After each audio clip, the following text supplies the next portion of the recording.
this album has some amazing features. I mean, you go to West Africa in the first song as well, with Feminine Band. And then also you said Indian Bollywood. We've got Neha Hatwa. I hope I'm saying that correctly.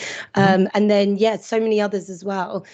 Talk to me about where these features come in. Like, did you know these artists before, or did you discover them and think, I want them on the album? I mean, it kind of varies. I definitely wanted to have a feel of almost like kind of an international patchwork quilt kind of thing, and push that side of the band more than we ever have done. I knew that we'd never really worked with African artists before, and Bollywood singers had never done that before. So in terms of the Star Feminine Band, like I'd heard about them.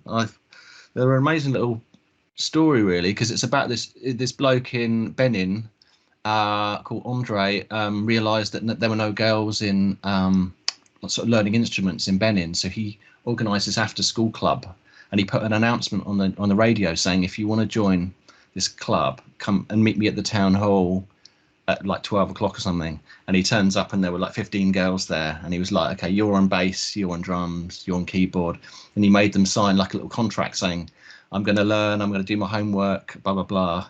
And he kind of drilled them into being this band, and I thought, oh, that's got a slot into Go Team World so well, you know. So I sent them a I think it was through Instagram or something, but he said, okay, let's Zoom tomorrow at 6 o'clock. So I turned my computer on at 6 o'clock, and bang, they were all there in their village in Benin, like 7 girls, like, hello, you know. And they said, we want to sing a song for you. So they like serenaded me over Zoom for like 5 minutes.